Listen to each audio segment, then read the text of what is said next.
আসসালামু আলাইকুম এভরিওয়ান, আশা করি সবাই খুব ভালো আছি। একাডেমিক ক্যারিয়ার পক্ষ থেকে আমি মোহাম্মদ হানিফ শাহরিয়ার প্লাবন বহুপদী ও বহুপদী সমীকরণে একটি পূর্ণাঙ্গ প্লেলিস্ট প্রদান করতে যাচ্ছি। তো চলো শুরু করে নেওয়া যাক আজকের ক্লাসটি। তো আমাদের অধ্যায়টির নাম হচ্ছে বহুপদী ও বহুপদী সমীকরণ। তো বহুপদী ও বহুপদী সমীকরণ পড়ার আগে আমাদের অবশ্যই জেনে নেওয়া প্রয়োজন যে বহুপদী বলতে কি বোঝায়। তো আমরা বহুপদী রাশির একটি সাধারণ আকার দেখে নিই। f of x বা function of x equals to a naught x to the power 1 a1 x to the power x square plus a2 x square plus a3 x cube plus dot dot plus a to the an x to the power n, sorry, an minus 1 x to the power n minus 1 plus an x to the power n। কোন একটা রাশি বহুপদী হওয়ার জন্য কি কি শর্ত রয়েছে? কোন একটা রাশি বহুপদী হওয়ার জন্য দুটি শর্ত রয়েছে। এক, বহুপদী রাশিটি পদ সংখ্যা সসীম হতে হবে, এবং দুই, বহুপদী রাশিটি যে চলকে সে চলকের সবগুলো পদে চলকের ঘাত অঋণাত্মক পূর্ণ সংখ্যা হতে হবে। তো আমরা শর্তগুলো একটু লিখে নিই।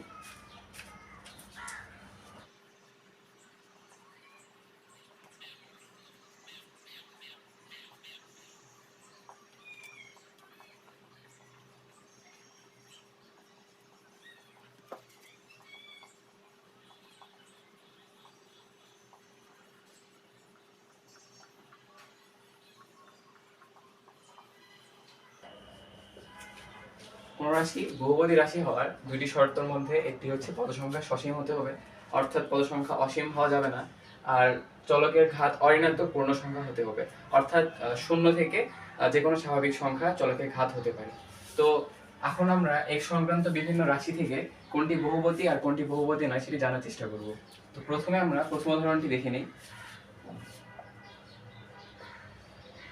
এটি একটি x চলকের বহুপদী, আর এখানে পদ সংখ্যা সসীম, অর্থাৎ আমাদের প্রথম শর্তটি দেখার কোনো প্রয়োজন নেই, আমাদের দ্বিতীয় শর্তটি দেখতে হবে। এখানে রাশিটিতে আমাদের চলক হচ্ছে x, আর এখানে তিনটি পদ রয়েছে। তো প্রথম পদে চলকের ঘাত হচ্ছে x স্কয়ার অথবা 2, আর দ্বিতীয় পদে x এর ঘাত হচ্ছে 1, আর 6 এর সাথে কোনো x এর চলক নেই, অর্থাৎ আমরা এখানে ধরে নিতে পারি যে x এর শূন্যতম ঘাত রয়েছে, অর্থাৎ 6 into x to the power 0। আর যেহেতু এখানে পদ সংখ্যা সসীম, পাশাপাশি চলকের সবগুলো পদেরই ঘাত অঋণাত্মক পূর্ণ সংখ্যা, সুতরাং এটি একটি বহুপদী। এখন আমরা দ্বিতীয় উদাহরণটি দেখে নেব।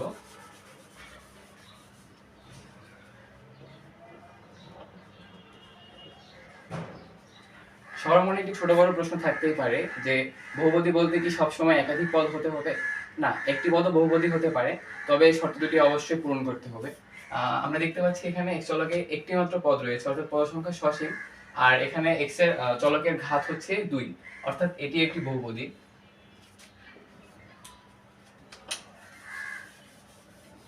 এখন সবার ভিতরে একটা কনফিউশন থেকে যায় যে শূন্য সংখ্যাটি কি আসলে বহুপদী না বহুপদী নয়। তো শূন্যকে বাই ডিফল্ট বহুপদী ধরে নেওয়া হয়, কারণ শূন্য যদি বহুপদী না হয় তাহলে কোনো রাশি বহুপদী হবে না। এখন সবার মনে প্রশ্ন জাগতে পারে বিষয়টি কেন? আমরা যে কোনো রাশির সাথে যোগ বা বিয়োগ আকারে শূন্য লিখতে পারি, যেমন এই রাশিটির সাথে আমরা যদি +0 অথবা -0, +0 যোগ মানে +0 অথবা -0 লিখি, তাহলে রাশিটি একই থাকে, কোনো পরিবর্তন হয় না। সেক্ষেত্রে আমাদেরকে 0কে বাই ডিফল্ট বহুপদী ধরে নেওয়া হয়।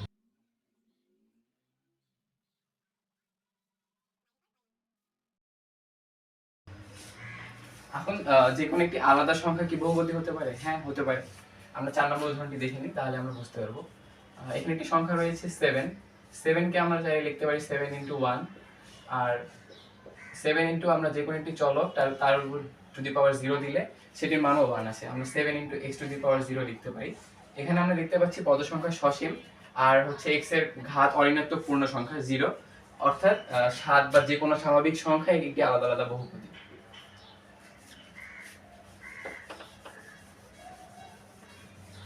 আমরা পরবর্তী উদাহরণটি দেখে নিই। আমরা পরবর্তী উদাহরণটি দেখতে পাচ্ছি যে 5 নম্বর।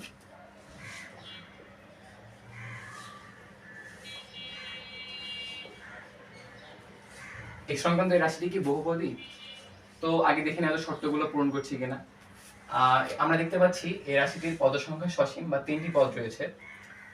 আর এখানে সবগুলো পদে x এর চলকের ঘাত বা x এর ঘাত কিরকম রয়েছে। যেমন আমরা শেষ পদটিতে দেখতে পারি এখানে কিছু নেই, অর্থাৎ x⁻0 আকারে গুণ x⁻0 3 এর সাথে গুণ আকারে আছে। আর দ্বিতীয় পদটিতে x এর ঘাত 5। আর এখানে √x কে আমরা চাইলে লিখতে পারি, √x কে আলাদা করে নিই x⁻−12। যেহেতু চলকের ঘাত অঋণাত্মক পূর্ণ সংখ্যা নয়, এটি একটি ভগ্নাংশ, সুতরাং এটি বহুপদী নয়। আমরা বিষয়টি আরেকবার দেখে নিই। √x + x⁵ + 3 এটি কি বহুপদী? বহুপদী হওয়ার জন্য শর্তগুলো চেক করতে হবে। প্রথমত পদ সংখ্যাগুলো সসীম, আর দ্বিতীয় শর্ত চলকের ঘাত অঋণাত্মক পূর্ণ সংখ্যা। কিন্তু আমাদের প্রথম পদে চলকের ঘাত ভগ্নাংশ চলে আসছে, অর্থাৎ এটি পূর্ণ সংখ্যা নয়, সুতরাং এটি বহুপদীও নয়।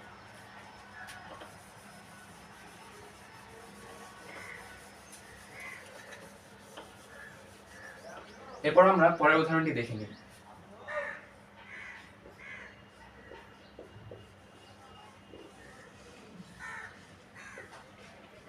এখানেও একইভাবে 3টি পদ রয়েছে, অর্থাৎ এখানে পদ সংখ্যা সসীম।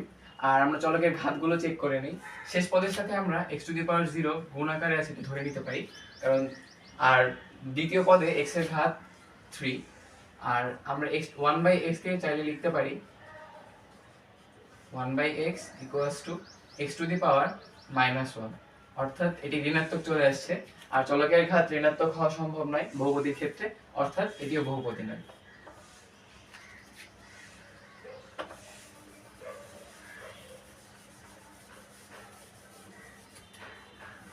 যেহেতু আমরা কোন রাশি বহুপদী কোনটি বহুপদী নয় সে বিষয়টি দেখে নিলাম, তো এখন একটি ক্রেজি কোশ্চেন করা যাক। আমরা উত্তরটি পিন কমেন্টে দিয়ে রাখবো, তোমরা চাইলে উত্তরটি চেক করে নিতে পারো। চলো প্রশ্নটি দিয়ে দেওয়া যাক। x + 2x² + 3x³ + 4x⁴ + এই রাশিটি কি, এটা কি বহুপদী?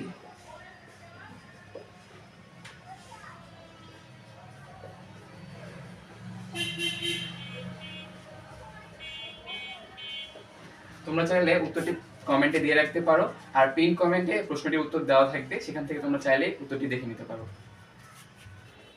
তো চলো আমরা নতুন একটি টপিক দেখে নিই। বহুপদী রাশির যোগ, বিয়োগ, গুণ বা ভাগ। কোনো বহুপদী রাশিকে যোগ করলে কি আরেকটা বহুপদী পাওয়া যায়, বা কোনো একটা বহুপদী রাশিকে আরেকটা বহুপদী রাশি দ্বারা বিয়োগ করলে কি বহুপদী হয় না বহুপদী হয় না, বা গুণ বা ভাগ করলে কি হয়, সেই বিষয়টি আমরা দেখে নিই। তো এই বিষয়ে একটা ক্লিয়ার কনসেপ্ট রাখার জন্য আমরা দুইটা উদাহরণ ধরে নিচ্ছি, যে p(x) = x² আর q(x) = x³ তো আমরা দুটি রাশি যোগ করে নিই। p(x) + q(x) = x² + x³ আমরা দেখতে পাচ্ছি এখানে পদ সংখ্যা সসীম, এবং x এর একটি পদে ঘাত 2 এবং একটি ঘাতে 3, মানে স্কয়ার এবং কিউব, অর্থাৎ এর একটি বহুপদী। আমরা এ থেকে সিদ্ধান্ত নিতে পারি যে দুইটি বহুপদী রাশি যোগ করলে আরেকটি বহুপদী রাশি পাওয়া যায়। একইভাবে আমরা যদি এখানে অর্ডার বা ক্রম চেঞ্জ করতাম, যে q(x) + p(x) সেটি একটি বহুপদী হতো। তো এরপর আমরা বহুপদী রাশির বিয়োগ দেখব। p(x) - q(x) = x² - x³ এখানে অনেকে মনে করতে পারো এটি বহুপদী নয়, কারণ x এর সামনে মাইনাস রয়েছে। তবে আমাদের এই বিষয়টি খেয়াল করার প্রয়োজন নেই যে চলকের আগে মাইনাস বা প্লাস কোনটি রয়েছে। আমাদের খেয়াল করতে হবে যে এখানে পদ সংখ্যা কি সসীম? হ্যাঁ, পদ সংখ্যা সসীম। আর চলকের ঘাত কি অঋণাত্মক পূর্ণ সংখ্যা? হ্যাঁ, অঋণাত্মক পূর্ণ সংখ্যা। এখানে 2, এখানে 3, অর্থাৎ কোন একটা বহুপদী রাশি বিয়োগ করলেও বহুপদী রাশি পাওয়া যায়। আবার এখানে যদি আমরা অর্ডার বা ক্রম চেঞ্জ করতাম, যে q(x - p(x) এখানে আমাদের উত্তর আসতো x² - x³ - x², সেটি একটি বহুপদী। এরপরে আমরা বহুপদী রাশির গুণ দেখার চেষ্টা করব, যে p(x) * q(x) x² * x³ আমরা জানি এক্ষেত্রে আমাদের হবে x⁻2 + 3 অর্থাৎ x⁵।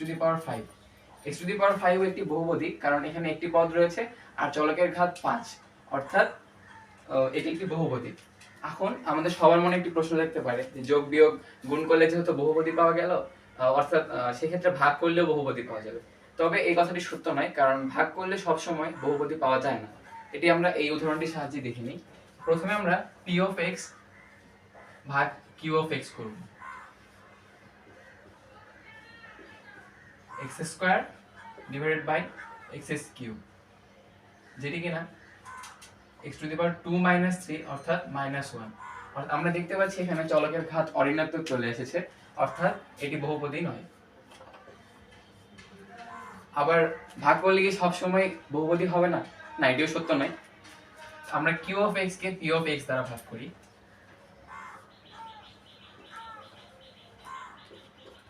X cube by X square is equals to X. এখানে পদ সংখ্যা সসীম আর চলকের ঘাত 1 বা অঋণাত্মক পূর্ণ সংখ্যা, সুতরাং এটি একটি বহুপদী। আমরা একটু সামারি করে নিই। বহুপদী রাশির যোগ বিয়োগ গুণ করলে সবসময় আরেকটি বহুপদী পাওয়া যাবে, তবে ভাগ করলে বহুপদী পাওয়া যেতেও পারে, নাও যেতে পারে। তো চলো আমরা নতুন একটা টপিক দেখে নেই, বহুপদী রাশি কিভাবে ঘাত বা মাত্রা, ধ্রুবপদ, মুখ্য পদ বা মুখ্য সহগ নির্ণয় করা যায়। আমরা এখানে দেখতে পাচ্ছি যেখানে এক চলকের বহুপদী অর্থাৎ এক্স সংক্রান্ত একটা বহুপদী রয়েছে। তো কোনো একটা বহুপদী রাশির মাত্রা বা ঘাত নির্ধারণ হয় একটা বহুপদী রাশির সর্বোচ্চ ঘাত বিশিষ্ট পদের মাত্রা বা ঘাত। আর কোন একটা রাশির ধ্রুবপদ, চলকবিহীন পদটাকে ধ্রুবপদ বলা হয়, বা এক্স টু দি পাওয়ার 0 গুণ আকারে যে পদের সাথে থাকে সেই পদটিকে ধ্রুবপদ বলা হয়। আর যে চলকের ঘাত সর্বোচ্চ সেই চলকের সহগ বিশিষ্ট পদকে সেই পদটিকে মুখ্য পদ বলা হয়, আর মুখ্য পদের সহগকে মুখ্য সহগ বলা হয়। তো এই রাশিটিতে x এর সর্বোচ্চ x এর ঘাতগুলো আমরা দেখে নিই। প্রথম পদে রয়েছে 3, দ্বিতীয় পদে রয়েছে 2, তৃতীয় পদে 1, আর শেষ পদে x টু দি পাওয়ার 0 অর্থাৎ x এর ঘাত 0। এখানে সর্বোচ্চ ঘাত দেখা যাচ্ছে 3, অর্থাৎ এই বহুপদী রাশিটির ঘাত বা মাত্রা হচ্ছে 3। আর মুখ্য পদ, সর্বোচ্চ ঘাত বিশিষ্ট পদকে মুখ্য পদ বলা হয়। তো এখানে সর্বোচ্চ ঘাত x3, তো এখানে মুখ্য পদ হচ্ছে 7x3। আর মুখ্য পদের সহগকে মুখ্য সহগ বলা হয়। তো এখানে মুখ্য পদ 7x3 অর্থাৎ মুখ্য সহগ 7। আর ধ্রুবপদ, আমরা বুঝতে পারছি ধ্রুবপদটি হচ্ছে 5, কারণ 5 এর সাথে কোনো চলক নেই। তো চলো এবার দুই চলকের বহুপদী দেখে নেওয়া যাক, যে p of x plus y equals to 7x2y plus 2xy plus 3। দুই চলকের বহুপদীর ক্ষেত্রে মাত্রা বা ঘাত কিভাবে নির্ণয় করা হয় বা বাকি উপাদানগুলো কিভাবে নির্ণয় করা হয়। দুই চলকের বহুপদীর ক্ষেত্রে ঘাত নির্ণয় করা হয় একটি পদে সব চলকের ঘাতের যোগফল। যেই পদে সব চলকের ঘাতের যোগফল অন্যান্য সব পদ থেকে বেশি, সেই পদের ঘাতটাই বহুপদী রাশির ঘাত বা মাত্রা। দুই চলক বিশিষ্ট বহুপদীর ঘাত বা মাত্রা নির্ধারণ হয় দুইটি যে চলকগুলো থাকে সেই চলকগুলোর ঘাতের যোগফল যে পদটিতে বেশি, সেখানে যে ঘাতটা রয়েছে সেটাই বহুপদী রাশির ঘাত বা মাত্রা হয়। তো এখানে প্রথম পদটিতে x এর ঘাত 2 আর y এর ঘাত 1, অর্থাৎ এখানে x আর y এর ঘাতের যোগফল 3। পরবর্তী পদে x এর ঘাত 1, y এর ঘাত 1, অর্থাৎ এখানে ঘাতের যোগফল 2। আর শেষ পদে x এর কোনো ঘাত নেই, অর্থাৎ x টু দি পাওয়ার 0, আর y এর ঘাতের মান 1, অর্থাৎ এখানে মানে ঘাতের যোগফল হচ্ছে 1। যেহেতু সব সাতের যোগফল 3 সবচেয়ে বড়, সেক্ষেত্রে এই বহুপদী রাশিটির ঘাত বা মাত্রা হচ্ছে 3। আর মুখ্য পদ, সর্বোচ্চ ঘাত বিশিষ্ট পদটাকে মুখ্য পদ বলা হয়, অর্থাৎ এখানে মুখ্য পদ হচ্ছে 7x2y। আর মুখ্য সহগ, অবশ্যই চলকগুলো বাদ দেওয়া হবে, সেক্ষেত্রে এখানে মুখ্য সহগ হচ্ছে 7। আর মুখ্য পদ, চলকবিহীন পদকে ধ্রুবপদ বলা হয়। তো এখানে আমরা চলকবিহীন কোনো পদ দেখতে পাচ্ছি না, অর্থাৎ এখানে ধ্রুবপদ নেই, অর্থাৎ ধ্রুবপদ 0 যোগ বা বিয়োগ আকারে আছে, সেক্ষেত্রে আমরা ধ্রুবপদ 0 নিব। তো চলো এবার আরেকটা উদাহরণ দেখে নেওয়া যাক, x চলকে আরেকটা বহুপদী ঘাত, মাত্রা ইত্যাদি আমরা নির্ণয় করি। তো এখানে দেখতে পাচ্ছি একটা x চলকে একটা বহুপদী রয়েছে। তো তোমরা এখানে y দেখে ভাবতে পারো সেটিও চলক, তবে যেহেতু এখানে উল্লেখ করে দেওয়া হয়েছে এখানে একমাত্র চলক x, সেক্ষেত্রে y এখানে চলক হিসেবে কাজ করবে না। আর এই রাশিটির ক্ষেত্রে আমরা সর্বোচ্চ ঘাত নির্ণয় করব শুধুমাত্র x এর সর্বোচ্চ ঘাত দিয়ে। তো এখানে এই রাশিটি দেখে আমরা যত মানে এতক্ষণ ধরে করছি তো সবার একটা আইডিয়া হয়ে যাওয়ার কথা। তো আমরা এখানে মাত্রা বা ঘাত দেখতে পাচ্ছি সর্বোচ্চ 2, সেক্ষেত্রে আমাদের মাত্রা বা ঘাত কত হবে 2। আর মুখ্য পদ কত হবে সর্বোচ্চ ঘাত বিশিষ্ট পদের সহগ 7y।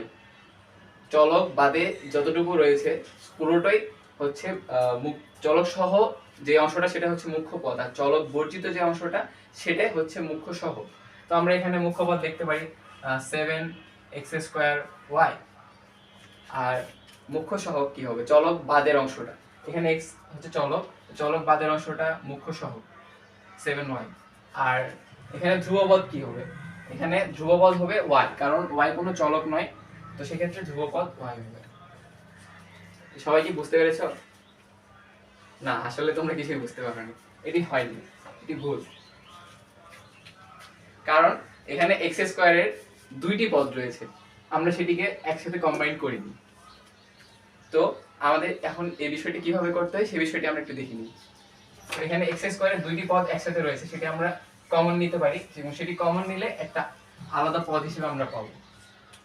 যেমন এখানে x² এর সহগ 7y আর x² এর সহগ হচ্ছে 6x², তাহলে আমরা একসাথে লিখতে পারি কি 7y plus 6x² plus 3x plus y।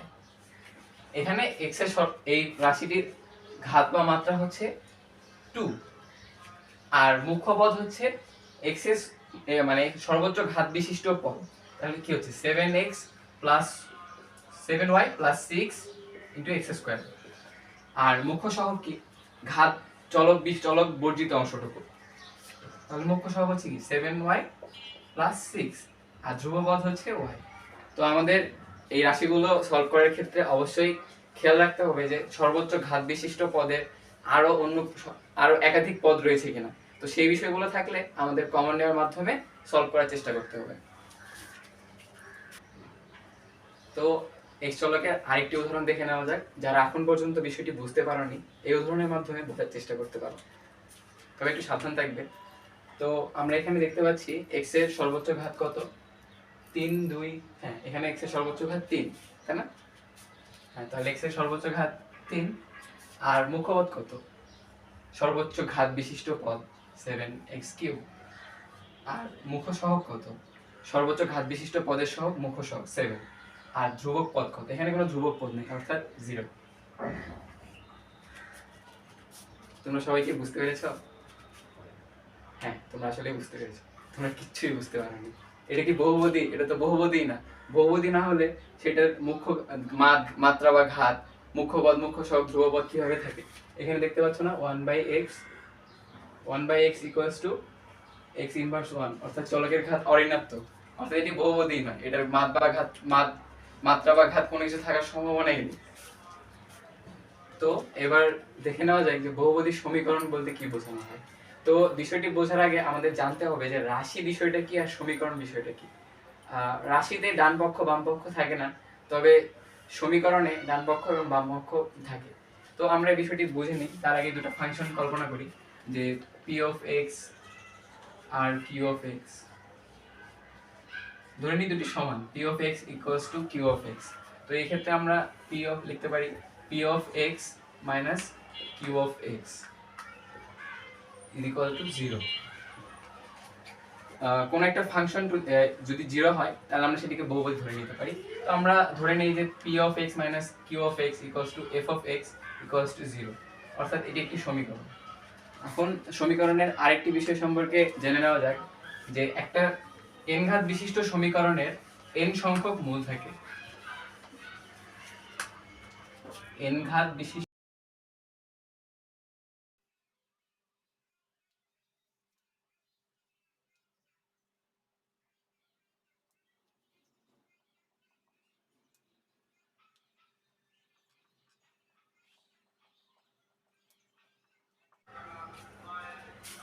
n ঘাত বিশিষ্ট সমীকরণের n সংখ্যক মূল থাকে। বিষয়টি বলতে কি বোঝানো হয় যে কোন একটা সমীকরণের ঘাত বলতে কি সর্বোচ্চ চলকের সর্বোচ্চ ঘাতকে কোন একটা বহুপদী বা সমীকরণের সর্বোচ্চ ঘাত ধরা হয়। তো n ঘাত বিশিষ্ট, তো এখানে প্রথম আমরা তিনটি সমীকরণের উদাহরণের মাধ্যমে বিষয়টি বোঝার চেষ্টা করব। তো প্রথম উদাহরণটি দেখে নেওয়া যাক। তো এই উদাহরণে x এর সর্বোচ্চ ঘাত কত? x এর সর্বোচ্চ ঘাত 2, অর্থাৎ x ঘাত বিশিষ্ট 3। এখানে x এর সর্বোচ্চ ঘাত কত? 3। তো এখানে 3টা রুট থাকবে। n ঘাত বিশিষ্ট সমীকরণে n সংখ্যক রুট থাকবে। তো এখানে মূলের সংখ্যা হচ্ছে 3। আর পরবর্তী উদাহরণে এখানে চলকের সর্বোচ্চ ঘাত হচ্ছে 7, অর্থাৎ সমীকরণের সর্বোচ্চ ঘাত, সমীকরণের ঘাত 7। তো n ঘাত বিশিষ্ট সমীকরণে n সংখ্যক মূল থাকবে, অর্থাৎ এখানে মূলের সংখ্যা হবে 7টি। একইভাবে 3 নম্বর উদাহরণটিতে x এর একটি ঘাত রয়েছে, তো এখানে 5, অর্থাৎ মূলের সংখ্যা হচ্ছে 5টি। তো এই মূলগুলো বাস্তব, অবাস্তব, মূলদ, অমূলদ হতে পারে, বা অনেক ক্ষেত্রে মূলগুলো সমানও হতে পারে, তবে অবশ্যই n ঘাত বিশিষ্ট সমীকরণের n সংখ্যক মূল থাকবে। তো আমাদের আজকের ভিডিওটি এই পর্যন্তই। তো এই ভিডিওটি শেষ পর্যন্ত দেখার জন্য সকলকে অনেক অসংখ্য ধন্যবাদ। আসসালামু আলাইকুম।